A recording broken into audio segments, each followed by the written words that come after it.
so how did I forget? I'm going to change my answer. Or the naranja, so either the pineapple or the orange. Either one of those. Those, Yes. I forgot about our love of in the glass bottle. It tastes different in a glass bottle. But let's get to what we're talking about today, which is this rice. So which kind of rice dish are you making right now? We see you got your knife out chopping those veggies That's up. right. We're going to do a little bit of brunoise, a vegetable here. Brunoise is just a fancy name for a very small dice, about an 1/8 inch. This is one of my cuts I had to do in culinary school. And if it's not right, the chef will make you start all the way over. So, are you serious? All the way over. So in this pan here, we're going to do a little bit of oil. Now this is going to be the key here. So I've got the oil, and then I got about 1.5 cups of rice. Okay. So what we're going to do is we're going to technically fry this rice a little bit, right? Saute it. Because the oil will coat each grain of rice, and then when it's done cooking, each grain will be separate. So you don't get those clumps. Yeah, we right? talked about that earlier. Clumpy rice is no good. No, it isn't. And a lot of times, it's how you cook it as well. If you cook it on too high of a heat, it'll get clumpy as well for you. So low heat then. So vegetables right in there, and I got onions as well. So this is a bit of a mirepoix, which, as you all know, is onions, celery, and carrots. And we're just going to get that going here, and then we're going to take just a clove of garlic. And instead of chopping it up, let's just give it a smash and put it in there. It'll release its flavors. Easy. And then you can fish it out later. Same with the bay leaf. Whoever gets the bay leaf, good luck. Is it? Is that true? I just made that up. Oh, okay, that works. But so we're going to just give this a quick saute here. Now, rice, researchers have found that rice was first cultivated in the Yangtze River Valley in China 9,000 years ago. How about that? And it sustains most of the world. We all eat some type of rice in one way. Africa has its own rice blends. North America even has some wild rice that's native to here.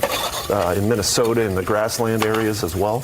So, as a chef, do you often hear people say that this is the one thing that they kind of mess up on, or that kind of is difficult for them to incorporate in their meal, just because I know I just used to use the microwave bag until I could. Oh, I know, but I know better now. I know better now. But before, when I didn't, I was like, this is just easier. I don't have to think about it. Doesn't ruin my whole meal. Do people say that to you a lot? Well, you know what it is because especially once they taste good rice, then you're like, oh wow, this is not like mine, right? This isn't from the bag in the microwave. That's right. So as you know, white rice has a 2-to-1 water or liquid to rice ratio. So if you have a cup of rice, you'll do 2 cups of liquid. Okay. And wild rice is 3-to-1. So that's good to know there. So I had a cup and a half of rice. I'm going to add 3 cups of chicken stock. Okay. We're going to let that go here. We're going to bring this up to a boil, and then we're going to turn the heat down on medium-low, and then we're going to cover it in foil. And about 15 minutes later, you will have the perfect rice.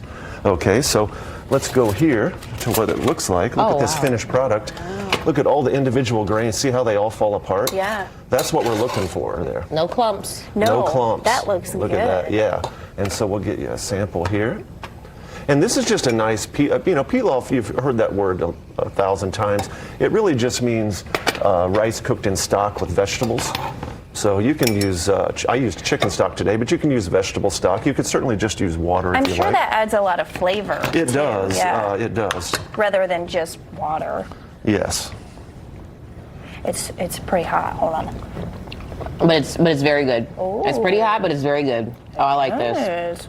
Yeah, and that little vegetable good. gives it a little bit of crunch, and then obviously the mirepoix adds the flavor, and then you have the bay leaf, and all those little things end up coming out for the perfect rice. I didn't get the bay leaf. There's no luck for me today. I don't think I got it either. Dear. I don't see. I saved it for myself. There you go. Hey, well, this is just one kind of rice, because coming up later, we're going to be making another kind of rice. That's right. We're going to do the awesome red rice you get at Mexican restaurants. Yeah. We're going to show you how to make that. I'm excited for that.